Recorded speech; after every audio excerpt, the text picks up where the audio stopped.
All right, good afternoon. It is Tuesday, March the 31st, last day of March 2020, and this is a video for educational psychology. And I don't know that I'm going to make videos every single week, but I thought at least this week I'd do a couple of videos for you to help us with the content for Chapter 11. I want to point out a couple of things for you quickly about our course calendar. We had some good tutorials yesterday for our data analysis, so thank you for participating in those. And I want to point out that this week I've added one thing to our calendar. That's a discussion forum. I'll have that posted later today, and that will be due by Saturday evening, and I'll have those instructions for you in the announcements area of our class. And so that's one addition we'll have there. And then don't forget, next week we do have a test coming on chapters 10 and 11. Of course, you're working on your research study proposal all the time. So a couple of things coming up. The one change I will mention, though, is that discussion forum there due Saturday evening. All right, let's talk about Chapter 11 here for a couple of minutes. And Chapter 11 is about social cognitive theory, and one of the big names that you'll see in this chapter, one of the biggest names in educational research, is Albert Bandura. And so his social cognitive view is one that we'll talk about heavily in this chapter. To review just a little bit, to go back to Chapter 3, we initially, several chapters ago, talked about the idea of self-concept. And of course, knowing self-concept is the overall view of someone's self-worth, their judgment of their self-worth. And it's determined in large extent how we learn to think about ourselves and whose opinions we value. And so that is the broad category of self-concept. And so this will be determined largely by our success in tasks and goals that we value. And so in this chapter, we're talking about a lot about that in self-efficacy. But just to review a little bit, self-esteem is this evaluative aspect of self-concept. It's the value a person places on themselves, and this is largely based on what others think about you and how you perceive that they perceive you. But in this chapter, we're going to be talking about self-efficacy, which is more of the ability aspect of self-concept. What am I good at doing? What are the abilities that I have? What things can I perform? And what's my perception of those things? So as we kind of talk about some of those larger categories, just remember what self-concept is. This is a global, large-scale idea of my perception of myself. I tend to compare myself to other people, and how do I measure up to what they can do? That's self-concept. Self-esteem, again, is a judgment of value. It's a value judgment. What am I worth because of what I can do?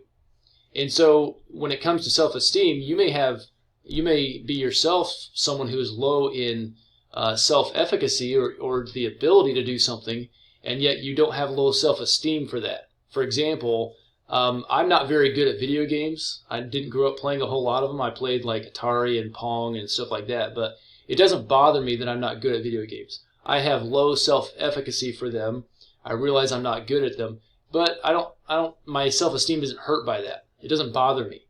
So self-esteem and self-efficacy can go up and down together. They can have an inverse relationship. But self-efficacy is a context-specific assessment.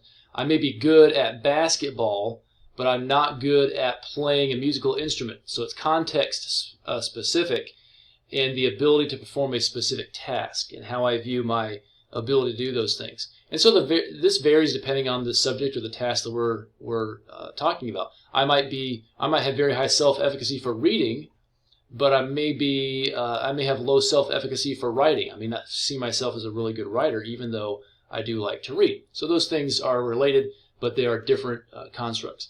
Albert Bandura is the main theorist behind social cognitive theory, and his idea of modeling is the big concept. So Bandura started working on some of these things in the 1950s, and these were largely reflections on his own life. And he started looking backward and saying, what are the things that made me who I am? And he started doing some experimenting. And his initial work was social learning theory, where he talked about the aspect of socialization and how that affects what we learn. And then later on, he developed this social cognitive theory. This is pretty common with theorists to start off with a theory early in their career and then later on to develop that into something more specific. So, such is the case with Bandura in social cognitive theory, in which he is bringing in the cognitive parts along with the social aspects that he had initially begun studying. And so he's talking about cognitive factors like beliefs, how I perceive myself, my expectations. And so there are many factors of things like motivation that come into learning, and his huge emphasis is on self-efficacy. So he's largely the guy who got the idea started on self-efficacy. So within social cognitive theory, there's a couple of questions that Bandura asked, and one of them has to do with a very famous experiment that I'll talk to you here about. And he asked this question: Does what we perceive or watch, does that have an effect on our behavior? So he brought in an experiment called the Bobo doll experiment, which I'll refer to here more in a minute. But he asked the question: Does watching violent television make people more violent, or does watching violent activity make people more violent? In current terms, we talk about violent video games. There's a lot of controversy about whether violent video games make children more violent. Is school violence related to young people watching violent video games? And so social cognitive theory has a lot to do with models and who you're watching and who you're learning from. So Bandura's main experiment was the Bobo doll experiment. And in this experiment, he set up a room with an adult, and it had this inflatable doll called a Bobo doll. And this adult was beating up on this doll, and he had children watch this. And the adult then left the room, and they kind of let the kids do what they wanted. And it turns out the kids started beating up on the Bobo doll as well. And so they would hit it with hammers, they'd throw it across the room, all sorts of violence towards this inflatable doll because they'd seen the adult do the same thing. There's several videos here that I'm going to post in the announcements area of our class, and these are really interesting, all three of them. They do a good job of explaining what the Bobo doll experiment revealed about learning and about children and modeling and behaviors. A lot of really good aspects of application from the content of our chapter. They're all three really good, but I would definitely recommend, definitely recommend all three of them, but I'll point out a couple of strengths of each one. The first one does a good job of explaining how the Bobo doll experiment relates to learning and people in society. The second one is actually pretty entertaining. This guy is pretty funny, and you might enjoy watching that. Now he's an unchristian presenter, so some of the things he says, obviously, we wouldn't agree with fully, and he comes at it from a different angle, but he's a pretty entertaining speaker, so I definitely would recommend that one. And then the third one is Albert Bandura himself talking about the Bobo doll experiment, and it's interesting to see him, and he's actually still living. He works still in higher education, so you may benefit from hearing from him himself. So I would recommend those three videos to you, and I'll post those links in the announcements page for your benefit. So Bandura brought us into terms such as agency, human agency, which is our capacity to get all of the skill sets, the motivation, the emotions coordinated to reach a goal. And so this refers to our ability to make internal, intentional choices, to develop a course of action, to bring together my motivation with my abilities, to control my behavior. So this really kind of asks the question, do I have all the necessary skill sets to be successful? Do I have the agency, the ability, the motivation, the desire to do this task, this thing?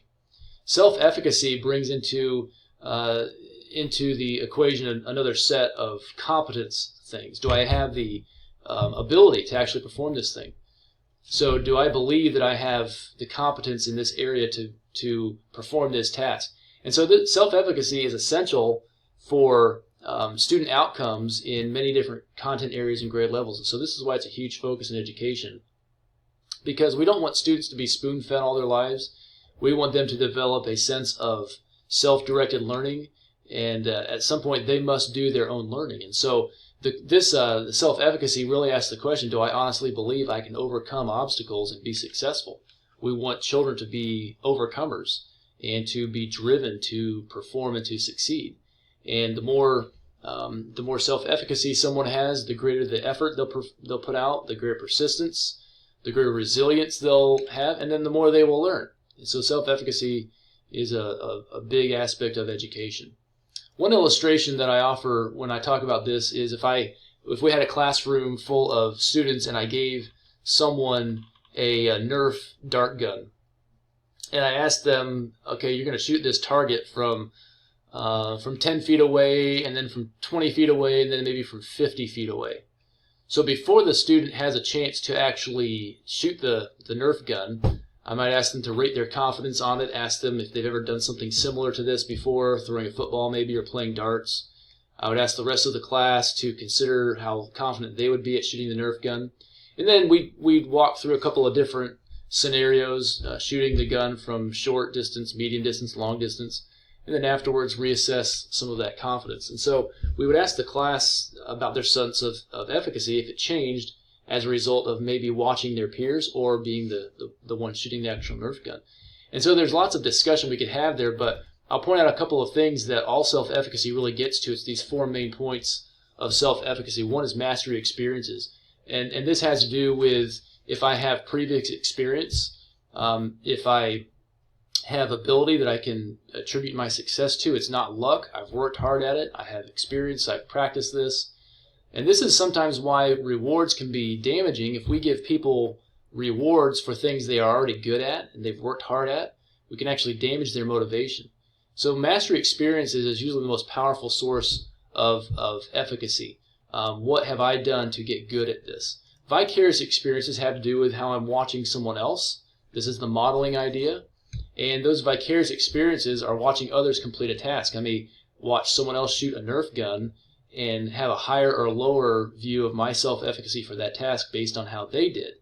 And so if I see someone fail at that task, my self-efficacy is probably damaged as well. The fourth one is social persuasion, a pep talk, or or feedback from my peers. Maybe they encourage me while I'm doing this task, or they discourage me while I'm doing the task. That's social persuasion, and that has a lot to do with self-efficacy. And then finally, the physiological or emotional arousal that someone has, whether they're feeling alert, whether they're well rested, they're excited, maybe they're tense. What are the aspects of being psyched up and ready to go and ready to perform? How does that aspect influence my efficacy towards that task? And so there are lots of different implications in academics, in schooling, for self-efficacy in the classroom. How should teachers structure academic tasks based on self-efficacy? What things can we do to model good performance? How should we take into consideration social persuasion and vicarious experiences? If I chose a student to model a certain task, what factors would I consider in choosing that person? What kind of feedback should teachers give students? How about from their peers? What kind of encouragement works best? So all these things are influenced in the classroom and have a big deal to do with learning. And so when it comes to self-efficacy in learning, we want to make sure that what we're doing in the classroom supports good learning. And a higher sense of self-efficacy increases effort and increases persistence, motivation, and this has been shown to be a big factor of learning from very young ages all the way through college. And it increases as students adapt their own goals, they develop their own learning strategies, they receive awards. All sorts of things can affect self-efficacy. And so as teachers, we want to encourage self-efficacy in our students, emphasize their progress, set learning goals for them, maybe short-term achievable goals that will help them become masters of information, give them specific feedback, and even maybe perhaps remind them of some of their past efforts, their past successes, as they tackle new tasks as well. All right, so this is the first part of self-efficacy, and I'll pick up here in just on the next video talking about teachers' sense of self-efficacy and how this affects us in the classroom.